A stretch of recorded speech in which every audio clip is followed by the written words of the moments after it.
TNE Magazine presents for you Phone Interview with Dr. Umar Johnson.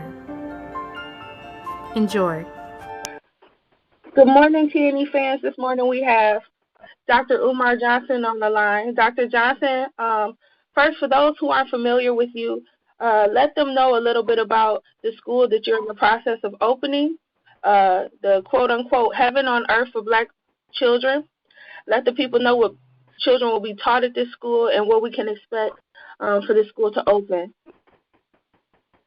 Definitely. For starters, I'm a doctor of clinical psychology and certified school psychologist, also certified school principal. The Frederick Douglass and Marcus Garvey Academy is a school that I'm in the process of developing that will be based on the principles of revolutionary Pan-Africanism and international economics. The foundation of the school is upon the premise that African people have to stop being economically dependent on other people for our livelihood.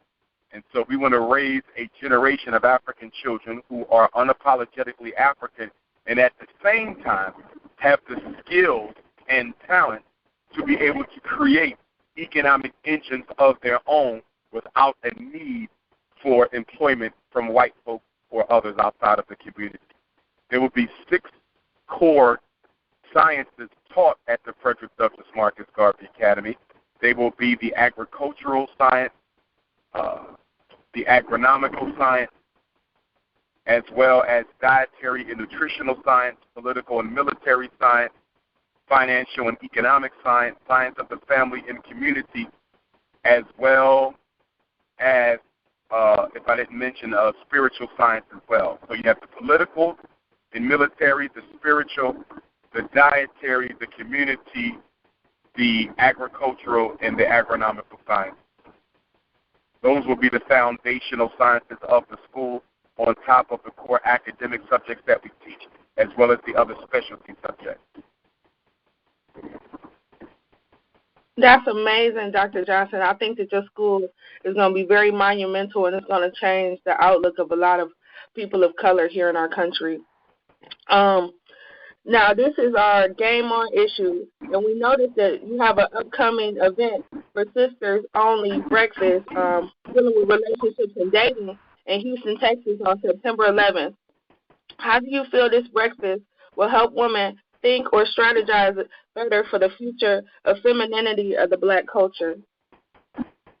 Well, the main thing that I seek to achieve with the sisters-only series is to assist our sisters in understanding that a lot of what they're looking for in the relationship can only come from themselves. In other words, you don't get happiness in a relationship. You get happiness within yourself.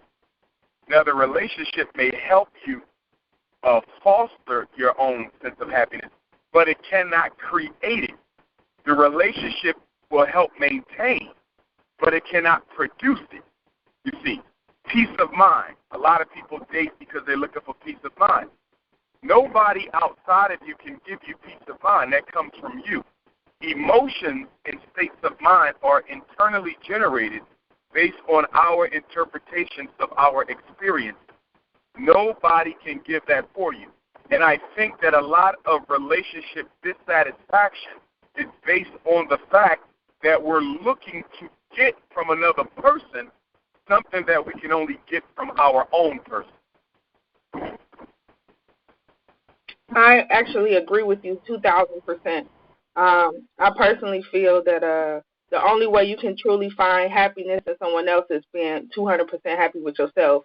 And it's not about somebody completing you. It's about you being a complete person and them being a complete person and y'all coming together for a stronger unit. So I think that conference, I think that's going to be a really awesome breakfast. And for the ladies who are going to be in Houston, the information is also going to be posted below so that you can check that out. Also I saw that you were having your second annual Three Kings Reloaded conference on the 24th of September in Dorchester, Massachusetts. What will be talked about and people can walk away from this conference as far as for community? And what should people expect to learn in this conference? Well, Dr. Claude Anderson will be joining me at that conference, and what we seek to achieve is to raise the consciousness of our people towards getting organized and doing something for themselves as opposed to depending upon the government, realizing that economic self-sufficiency and sustainability as well as community organization and vitality can never come from the government. That can only come from ourselves working together. So Dr. Claude Anderson is going to deal with the economic blueprint, and Dr. Umar Johnson is going to deal with the political, psychological, and educational blueprint as it relates to what our people must do as we move forward in the 21st century. Our self-hate. The government can't do anything about self-hate. You have to do something about self-hate. Our poor relationships with each other. The government can't do anything about that either. Our spending habits. The government can't do anything about that. When you look at some of our core foundational issues, the solution can only come from within the community itself, not outside of it. And that is the message we seek to bring to Massachusetts. Reliance in all things for the mutual progress and upliftment of African people. Yeah, that's amazing because I feel like that's not talked about enough. And I know on your end you talk about it enough, but in our community people don't really hear about that enough.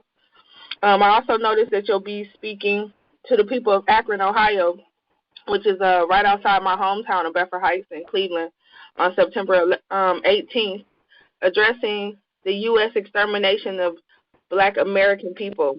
How important is it that people know the plans of our government and what can we as minorities do in America to allocate the threat of genocide so that it doesn't occur, so that we can strengthen these relationships and build a better community in our spending habits? What are some of the things we can do to prevent our own deaths in our community?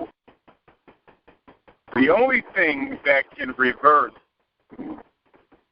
one of the main things that can reverse the government's plan to exterminate Black people is the need for us to develop international allies. And we also have to develop an international consciousness, and we have to internationalize our struggle. As long as we continue to identify as citizens of the United States as opposed to identifying as an independent nation within a nation that does not benefit in any way, shape, or form from the laws of that nation, it's going to be difficult for us to get justice. It's clear we cannot get justice from American court. The only opportunity we have for justice is at international court. But citizens cannot apply or fight for justice on an international level. Only nations can do that. So we have to disidentify as members of this nation, as citizens from America, and begin to regard ourselves as a nation within a much larger nation in which we do not benefit from any of the laws or privileges therein. Only by doing that will we be able to internationalize this struggle effectively. In addition to that, we have to build up our mother continent of Africa, because the strong people are strong everywhere and the weak people are weak everywhere. And the respect that you get is a natural reflection of the respect that your international homeland gets. So as long as Africa remains underdeveloped, as long as Africa is politically and economically weak, Black America will be too, because you can never rise greater than the status of your international homeland. So, for example, Chinese children are not murdered by police because there's a nation called China that is strong enough to reprimand the United States government for mistreating its internationals. The same thing with Arabs. Even Arab children are not killed by the police because they have countries that can speak out on their behalf. Every American is simultaneously a citizen of another country. And it is that membership in that other country's nation that gives them the leverage to operate free of systematic bias and discrimination in this country. We are the only so-called Americans who have no such international leverage. We have no dual identity. Everyone has a dual identity. They are Italian and they are American. They are Irish and they are American. They are Saudi and they are American.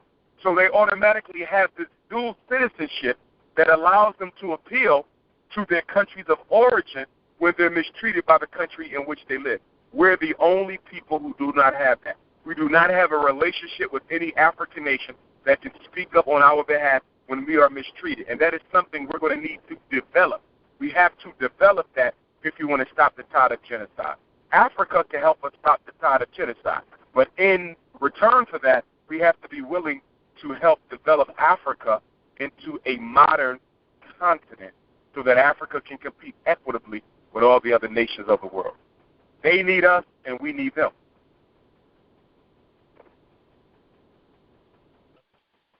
I think that's just beautifully spoken. You're right. We do need to stay true to our original continent and have a relationship from where we come from. And I think a lot of people miss that because they get caught up in their subgroups of who they are. Like, oh, well, I'm not African. I've never been to Africa. Not looking at the origin of their bloodline, or the Dominican Republicans, or the Puerto Ricans. They don't really identify themselves as being African, even though they have African bloodline. So to hear you say that, it makes so much sense. Now, a lot of people, even though you, to me, make a lot of sense. You speak very well. You're clear and concise on your point of view, and you talk from a strong, straight man's point of view. A lot of people can't really handle that here in America, and a couple of other interviews you've been on with quote-unquote black men, they didn't really understand you and the work you were doing, and their egos and miseducation of your strength and knowledge destroyed the interview. I noticed you have to do a lot of debate. Which also, guys, the links will be listed below for the upcoming debates he'll be able to be at so you can attend. How much time do you spend preparing to put information together for these debates? And are there any rituals of things that you do before you go on stage to relax your mind to prepare to go on stage and tell the people what they need to hear? Yes. Before I go on stage, I like to meditate. I also like to do a brief run-through of some of the topics that I want to make sure I hit on during the lecture. I do not write out my speeches because I never follow written speeches. So every speech that I give is largely coming from the heart. The only part of it that is prepared is the bullet points that I want to address. So the topics that I want to reveal, but the way in which I reveal that topic, the way in which I attack that topic, the way in which I convey my message on that topic is totally up to spirit when I get on stage, which is why sometimes when I speak at certain places like universities, sometimes they want a summary of the message. And the only thing I can provide them with is a list of issues that I will address. I cannot ascertain exactly what I'm going to say or how I'm going to say it because I always leave that up to spirit. So I just review from memory the 10 major points that I want to address in this message. But then it's all up to spirit on that stage with regard to how that comes out. Because every audience is different. And so if I pre-prepare my message and not let that message be influenced by the energy that is emitted from the audience, then it won't be relevant. So I keep it loose. I keep it so I can modify the subject matter based on the energy I get from the audience. So some audiences need a little bit more information about the miseducation machine. Other audiences need a little bit more about the black family. Some need a little bit more about white supremacy. Some need a little bit more about political economics. Some need a little bit more about genocide. So it all depends on the energy. The unspoken energy that I get from an audience helps me to determine how I express the message, but the message is never pre-prepared, only the bullet points that I want to address. Now, Dr. Johnson, you mentioned energy, and that brings me up to talk about one of the things. I wasn't going to mention it in our interview, but you guys have so much in common. I really wanted to get your feedback on this incident that just recently occurred. I don't know if you're familiar with Dr. Sebi, but last month I had the opportunity to interview Red Pill or Philip Moreland, who's affiliated also with Dr. Sebi. And you know about Dr. Sebi's energy and his health and wellness that he believes in putting into the black community. How much of a loss do you feel that it is that we lost such a monumental man of health for our community here in America? It was a tremendous loss. It was a significant loss because Dr. Sebi cannot be replaced. You know, his work is irreplicable, you know, so it was sad, you know, that we lost him. You know, it was even more heart-wrenching to understand the circumstances still controversial under which he transitioned. You know, being in police custody, having been in a hospital, from what I understand, for a couple of weeks before we even learned, but having been in custody for a couple of weeks before we had even learned that he was arrested. You know, I really don't like the way that the whole situation played out on both sides, on the sides of the police and the government there in Mexico, I believe it was. And I don't like the way that the black community kind of kept Dr. Sebi's situation confidential. We needed to know that. We needed to know that he was being held for 3 weeks. So we could have galvanized and rallied and got down there and protested outside of that prison for the release of our elders. You know, sometimes I think we keep things secretly, you know, to our detriment. That was not something that should have been secret. You know, once he was there longer than a week, whether it was in the prison or in the hospital, I feel that the global African community should have been made aware of that. You know, and I'm not casting any blame because obviously I'm on the outside looking in, so no one's at fault in any way, shape, or form. My heart goes out to everyone in the Dr. Sebi camp. I just feel that sometimes we are very confidential about things that need to be made public, and that is something that I felt should have been made public so we could have potentially had done something about it. I know for me, I would have definitely been willing to go on down to Mexico with a contingent of brothers and sisters to protest his release. I think if we would put more attention on the situation before it got to the plate, possibly, no one knows but God, possibly the outcome may have been different.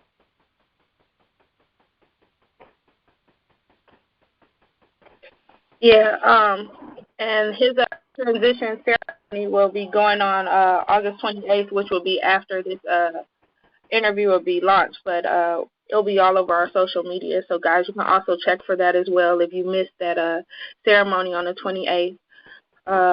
And there'll also be an article talking about Dr. Sebi and all the wonderful work that he did in a September issue as well.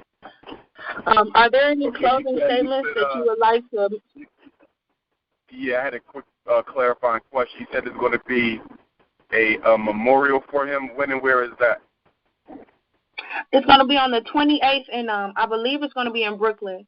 I don't have the information directly in front of me, but it's going to be on the 28th, I believe in Brooklyn, New York. I can text you the information to that, and I can give you Red Pill's contact information as well. So if you want to reach out to that brother, he can give you all the information, and I'll let him know that you'll be touching base with him if you want to make it to that transition. Yeah, I have his info, so I'll go ahead and reach out. I can reach. Oh, okay, perfect. Is there any closing statements that you would like to make for the people and let them know where they can follow and support your programs, conferences, and causes? Yes, ma'am. They can donate to the Frederick Douglass and Marcus Garvey Academy online at GoFundMe.com/Dr. Umar. They can also mail in, check or money order payable to FDMG Academy, P.O. Box 6872.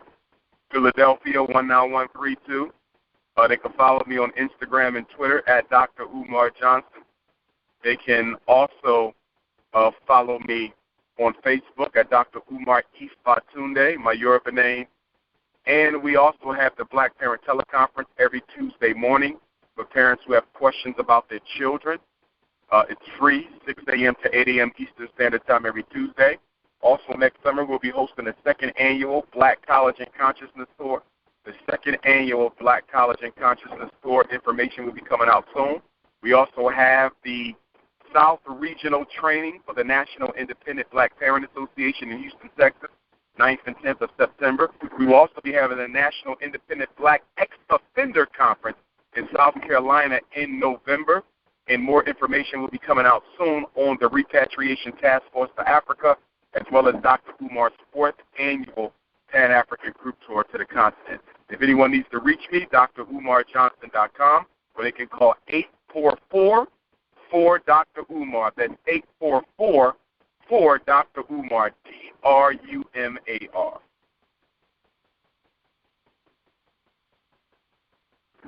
Okay, that's great. And what I'll do is I'll also put all the links below at the bottom of this video, guys. So everything that he mentioned, you'll be able to see a link that you can go to directly from this video. Also, Dr. Johnson, I forgot to ask you about the college tour that you just completed this past summer. How did that go, and what kind of It went extremely well. We were very blessed. Where the kids are first to have such a great experience. God really blessed us. You know, it was the first one for me, so I wasn't exactly sure how it would go. I was hoping it would be a success, and absolutely was. I mean, it was perfect. We went all over the Northeast. We went to Compton State, Morgan State, Cheney, Lincoln, Howard, Hampton. I mean, just everywhere. Dell State, Eastern Shore, Great Black to Wax Museum, Harriet Tubman Home, Benjamin Banneker Museum, the Nat Turner Trail. I mean, it was a tremendous experience. That's amazing. And I know that the second one's going to be even better, guys. So I believe it was how much was it? How much was it to go? $3,000? It's $3,500 per student, but I subsidized $1,500 of that, so it ends up being $2,000 for the parents. Yeah, so $2,000, guys, that's nothing for the opportunity for your children to be able to do a Black college tour. Me being an HBCU alumni, if I had children, they would go to no other school. It really makes a difference on the way they have an outlook on life, their community, and who we are as a people. So if you have a child, it's definitely worth the investment. It's not until next summer. Start saving now. Go to GoFundMe and all the links below so that you always know what's going on with Dr. Umar Johnson. Doctor, thank you so much for this interview. Guys, you can check out the article on Dr. Johnson in our September issue. And for listening to this phone interview, you can get 10% off of your September issue by putting in promo code Dr. Umar. That's DRUMAR. And you get 10% off of your September issue. So check it out, guys. I was made for this. I was made for this. I was made for this. I'm not a product of the cages that they raised us in. Bred to be a king, I'm not a slave to this. I was made for this. I was made for this. I was made for this. I was made for this. I'm not a product of the cages that they raised us in. Bred to be a king, I'm not a slave to this. They don't know fact from fiction. They don't know the blacks is missing. They don't know they trapped in prison. They don't know the path to prison was a math decision. They don't know the wrath is